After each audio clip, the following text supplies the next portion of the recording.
Hai teman-teman, kembali lagi di channel Child Mujana. Jangan lupa subscribe, like, dan komen ya. Untuk kali ini kita akan berbagi kisah tentang Nabi Idris alaihi salam. Idris atau Nabi Idris alaihi salam adalah salah seorang rasul yang merupakan putra Adam yang pertama kali diberikan hak kenabian oleh Allah setelah Adam sendiri dan Syed alaihi salam.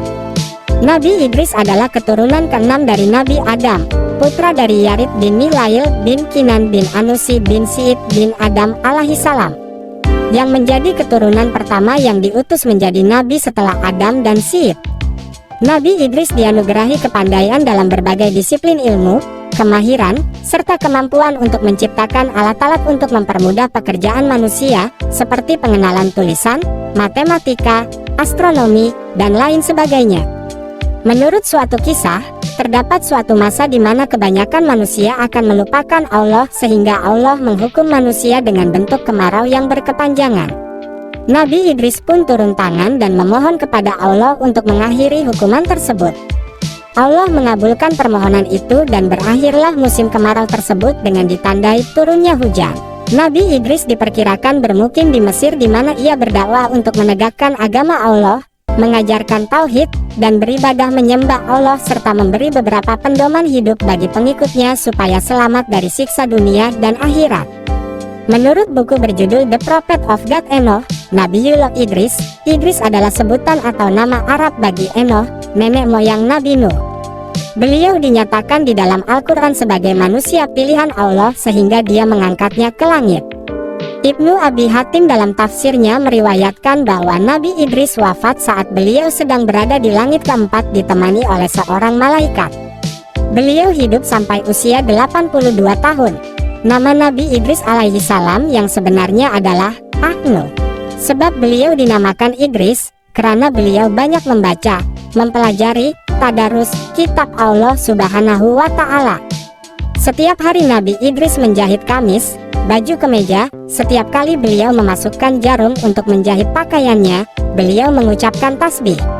Jika pekerjaannya sudah selesai, kemudian pakaian itu diserahkannya kepada orang yang menempahnya dengan tanpa meminta upah. Walaupun demikian, Nabi Idris masih sanggup beribadah dengan amalan yang sukar untuk digambarkan, sehingga malaikat maut sangat rindu berjumpa dengan beliau. Kemudian malaikat maut bermohon kepada Allah Subhanahu wa Ta'ala agar diizinkan untuk pergi menemui Nabi Idris alaihi salam. Setelah memberi salam, malaikat pun duduk. Nabi Idris alaihi salam mempunyai kebiasaan berpuasa sepanjang masa. Apabila waktu berbuka telah tiba, maka datanglah malaikat dari surga membawa makanan Nabi Idris, lalu beliau menikmati makanan tersebut. Kemudian baginda beribadah sepanjang malam. Pada suatu malam malaikat maut datang menemuinya, sambil membawa makanan dari surga. Nabi Idris menikmati makanan itu. Kemudian Nabi Idris berkata kepada malaikat maut, "Wahai Tuan, marilah kita nikmati makanan ini bersama-sama." Tetapi malaikat itu menolaknya. Nabi Idris terus melanjutkan ibadahnya, sedangkan malaikat maut itu dengan setia menunggu sampai terbit matahari. Nabi Idris merasa heran melihat sikap malaikat itu. Kemudian beliau berkata, "Wahai Tuan, mahukah Tuan berjalan-jalan bersama saya untuk melihat keindahan alam sekitar?" Malaikat maut menjawab, "Baiklah wahai Nabi Allah Idris." Maka berjalanlah keduanya melihat alam persekitaran dengan berbagai jenis tumbuh-tumbuhan hidup di situ. Akhirnya ketika mereka sampai pada suatu kebun, maka malaikat maut berkata kepada Nabi Idris alaihi salam, "Wahai Idris, adakah Tuan izinkan saya untuk mengambil ini untuk saya makan?" Nabi Idris pun menjawab, "Subhanallah, mengapa malam tadi Tuan tidak mahu memakan makanan yang halal, sedangkan sekarang Tuan mahu memakan yang haram?"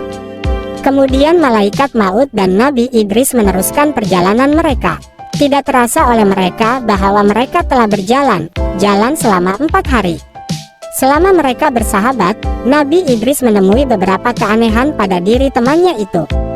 Segala tindak tanduknya berbeda dengan sifat-sifat manusia biasa. Akhirnya Nabi Idris tidak dapat menahan hasrat ingin tahunya itu. Kemudian beliau bertanya, "Wahai Tuan, bolehkah saya tahu siapakah Tuan yang sebenarnya?" "Saya adalah malaikat maut." Tuankah yang bertugas mencabut semua nyawa makhluk? Benar ya Idris. Sedangkan Tuan bersama saya selama 4 hari, adakah Tuan juga telah mencabut nyawa-nyawa makhluk? Wahai Idris, selama 4 hari ini banyak sekali nyawa yang telah saya cabut. Roh makhluk-makhluk itu bagaikan hidangan di hadapanku. Aku ambil mereka bagaikan seseorang sedang menyuap-nyuap makanan. Wahai malaikat, apakah tujuan Tuan datang? Apakah untuk ziarah atau untuk mencabut nyawaku? Saya datang untuk menziarahimu dan Allah Subhanahu wa Ta'ala telah mengizinkan niatku itu. Wahai malaikat maut, kabulkanlah satu permintaanku kepadamu, yaitu agar Tuan mencabut nyawaku. Kemudian Tuan mohonkan kepada Allah agar Allah menghidupkan saya kembali, supaya aku dapat menyembah Allah setelah aku merasakan dahsyatnya sakaratul maut. Malaikat maut pun menjawab, sesungguhnya saya tidaklah mencabut nyawa seseorang pun, melainkan hanya dengan keizinan Allah. Lalu Allah mewahyukan kepada malaikat maut agar ia mencabut nyawa Idris alaihi salam. Dicabutnyalah nyawa Idris saat itu juga. Maka Nabi Idris pun merasakan kematian ketika itu. Di waktu malaikat maut melihat kematian Nabi Idris itu, maka menangislah ia. Dengan perasaan hibah dan sedih, ia bermohon kepada Allah supaya Allah menghidupkan kembali sahabatnya itu. Allah mengabulkan permohonannya, dan Nabi Idris pun dihidupkan oleh Allah Subhanahu wa Ta'ala kembali. Kemudian malaikat maut memeluk Nabi Idris, dan ia bertanya, "Wahai saudaraku, bagaimanakah Tuan merasakan kesakitan maut itu?" Bila seekor binatang dilapah kulitnya ketika ia masih hidup, maka sakitnya maut itu 1000 kali lebih sakit daripadanya.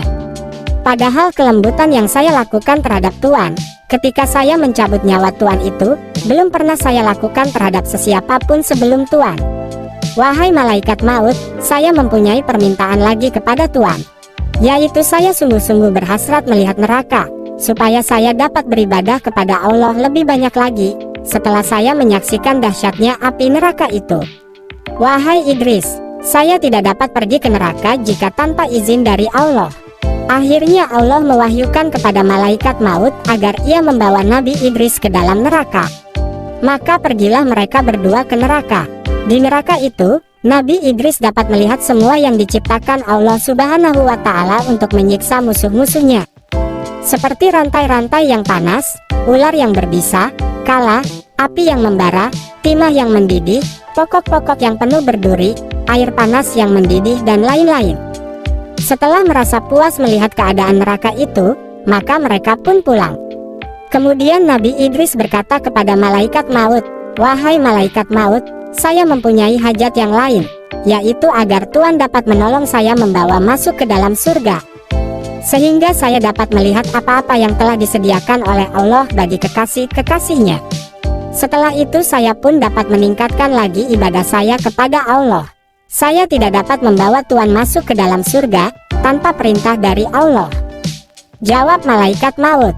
Lalu Allah Subhanahu wa Ta'ala pun memerintahkan kepada malaikat maut supaya ia membawa Nabi Idris masuk ke dalam surga. Kemudian pergilah mereka berdua, sehingga mereka sampai di pintu surga dan mereka berhenti di pintu tersebut. Dari situ Nabi Idris dapat melihat pemandangan di dalam surga. Nabi Idris dapat melihat segala macam kenikmatan yang disediakan oleh Allah. Kemudian Nabi Idris berkata, "Wahai saudaraku malaikat maut, saya telah merasakan pahitnya maut dan saya telah melihat dahsyatnya api neraka. Maka mahukah Tuan memohonkan kepada Allah untukku, agar Allah mengizinkan aku memasuki surga, untuk dapat meminum airnya, untuk menghilangkan kesakitan mati dan dahsyatnya api neraka?" Maka malaikat maut pun bermohon kepada Allah. Kemudian Allah memberi izin kepadanya untuk memasuki surga dan kemudian harus keluar lagi. Nabi Idris pun masuk ke dalam surga. Beliau meletakkan kasutnya di bawah salah satu pohon surga, lalu ia keluar kembali dari surga. Setelah beliau berada di luar, Nabi Idris berkata kepada malaikat maut, "Wahai malaikat maut, aku telah meninggalkan kasutku di dalam surga." Malaikat maut pun berkata, "Masuklah ke dalam surga dan ambil kasut Tuan." Maka masuklah Nabi Idris, namun beliau tidak keluar lagi, sehingga malaikat maut memanggilnya, "Ya Idris, keluarlah." "Tidak, wahai malaikat maut, karena Allah, setiap yang berjiwa akan merasakan mati." Ali Imran 185.